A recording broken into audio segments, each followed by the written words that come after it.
और वित्त मंत्री OP Chaudhary Raigarh police line पहुंचे, जहां उन्होंने जिला प्रशासन और पुलिस विभाग की ओर से अग्निवीर अभ्यर्थियों के लिए आयोजित 45 दिवसीय निःशुल्क प्रशिक्षण शिविर का निरीक्षण किया। इस दौरान उन्होंने प्रशिक्षणार्थ युवाओं से संवाद किया और उनके उत्साह की सराहना भी की है।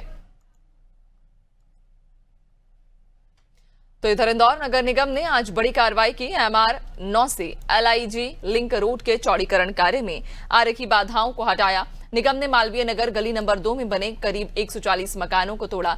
ये कार्रवाई 5 JCB और 5 पोकलेन मशीनों की मदद से की गई। सड़क चौड़ीकरण के लिए ये इलाका लंबे समय से चिन्हित था।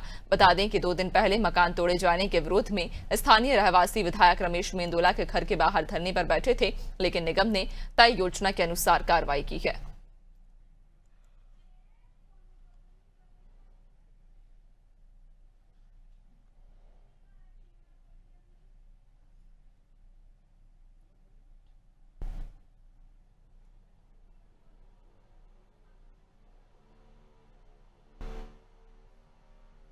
तो इंदौर में नगर निगम की ये बड़ी कार्रवाई देखने को मिली। आपको बता दें कि सड़क चौड़ीकरण के लिए 140 मकान ढहाए गए। आज सुबह ही टीम पहुंची नगर अमले की और बुलडोजर की मदद से इन निर्माणों को हटाया गया। 2 दिन पहले यहाँ के जो रहवासी थे वो धरने पर बैठे थे और अब उनके मकानों को जमींदोज किया गया है।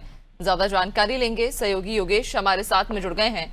योगेश, सड़क के चौड़ीकरण के लिए कहा जा रहा है कि जो वहां के रहवासी थे, जो वहां के स्थानीय निवासी थे, उनके मकानों को जमींदोज किया गया है और यही वो रहवासी थे जिन्होंने 2 दिन पहले धरना भी दिया था और ये विनती की थी कि उनके मकानों को ना तोड़ा जाए।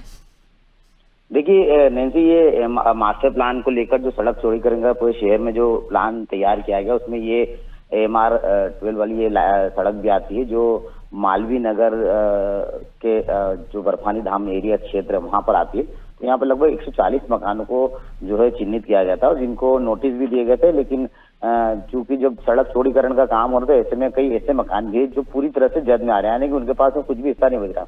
उन लोगों को PM आवास योजना के तहत जहां मकान मिल रहे थे वहां पर उन मकानों की व्यवस्था देकर उन्होंने उसको लेने से इनकार कर दिया, लेकिन उसके बाद भी रहवासियों को कोई राहत नहीं मिली, क्योंकि रहवासियों ने 2 दिन पहले ही विधानसभा क्षेत्र के जो विधायक है रमेश मेंदोला, उनके घर पर देर रात, यानी जो दिए उठने 11 जिस दिन थी, उस दिन देर रात को उन्होंने वहां पर परिवार के साथ महिलाओं ने मिलने की कोशिश की और धरना भी दिया था, लेकिन उनको कोई भी किसी तरह का न्याय नहीं मिला। उनका ये मत था कि अगर हमें 20 फीट अगर एरिया क्षेत्र कम कर दिया, 60 की जगह 40 फीट कर दिया जाए तो शायद हमारे मकान बच जाएंगे, लेकिन इस मामले में कोई राहत नहीं मिली और जो मकान है वो आज जमींदोज कर दिए गए। जो जितना भी क्षेत्र खाली करा लिया गया वो सड़क चौड़ीकरण को लेकर, लेकिन उनको किसी तरह का न्याय नहीं मिला। अब वो बेचारे मायूस है कि कहाँ जाए तो जाए कहाँ। बिल्कुल, चूंकि योगेश नोटिस दिया गया वो ठीक है, एक पहले जो रहवासी थे उन्हें नोटिस भेजा गया कि आप मकान खाली कर दीजिए, लेकिन उसके बाद जब यहाँ के लोग धरने पर बैठे, ये गुहार लगाई कि उनके मकानों को ना तोड़ा जाए,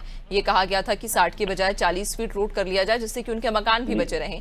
लेकिन अब जिनके साथ ये आप बीती पूरी घटी है, जिनके मकान तोड़े गए हैं, उनके लिए क्या व्यवस्था की गई है? क्योंकि उनके पास अब कोई रहने के लिए ठिकाना नहीं बचा है, उनका कैसे पालन होगा, कहां पर उनको मकान दिए जाएंगे?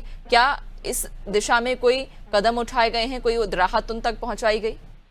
देखिए नैन्सी, अब उनके पास सिर्फ एक ही चारा बचता है, जहां पर उनको संवादिया में जो PM आवास योजना के तहत जब मकान मिले, जहां पर वो कह रहे हैं कि यहाँ का कोई इसी तरह की व्यवस्था नहीं, अब उनकी मजबूरी है वहां जाना या किसी और अन्य स्थान पर किराए का मकान लेकर रहना।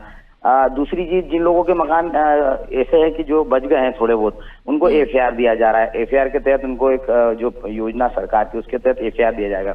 लेकिन जिन लोगों के मकान पूरी तरह से जमीन हो जाए, कई लोग ऐसे हैं जिनके मकान पूरे के पूरे खत्म हो गए, उनको संवादिया में जो PM आवास योजना में मकान दिए गए, अगर वो वहां जाना चाहते तो उसके लिए उसकी प्रक्रिया शुरू कर दी गई, और अगर कोई नहीं जाना चाहता है तो वो अब बेचारे किराए के मकान में अन्य कहीं स्थान पर और जाकर रहने की उनकी मजबूरी बन जाएगी। लेकिन योगेश, क्या आर्थिक तौर पर कोई मदद की गई? क्योंकि हम देख रहे हैं तस्वीरों में कई मकान ऐसे भी जमींदोज किए जा रहे हैं जिन मकानों के नीचे दुकानें थी और जिनका कहीं ना कहीं जो पालन पोषण है वो उस दुकान की वजह से होता था। आर्थिक तौर पर कहीं ना कहीं उन लोगों को नुकसान पहुंचा है, तो क्या आर्थिक उनकी कोई मदद की गई है?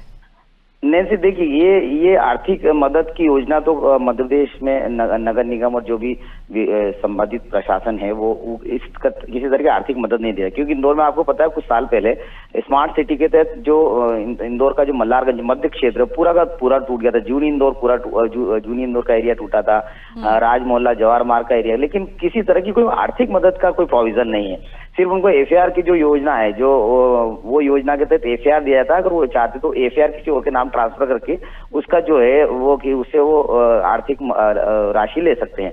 तो एफएआर की जो योजना है वो जरूर है सरकार की, लेकिन कोई आर्थिक मदद के नाम पर उनको किसी तरह की मदद नहीं मिलती है। तो अब मास्टर प्लान के तहत सड़क चौड़ीकरण होना है तो वो तो सरकार किसी भी तरह का, क्योंकि सरकार ने केवियट दायर कर दिया था, इंदौर नगर निगम ने केवियट दायर कर दिया था ताकि किसी भी तरह की कोई सुनवाई इस मामले को लेकर कोर्ट ना करे, यानी कि पहले केवियट दायर कर दिया ताकि इस मामले में अगर कोई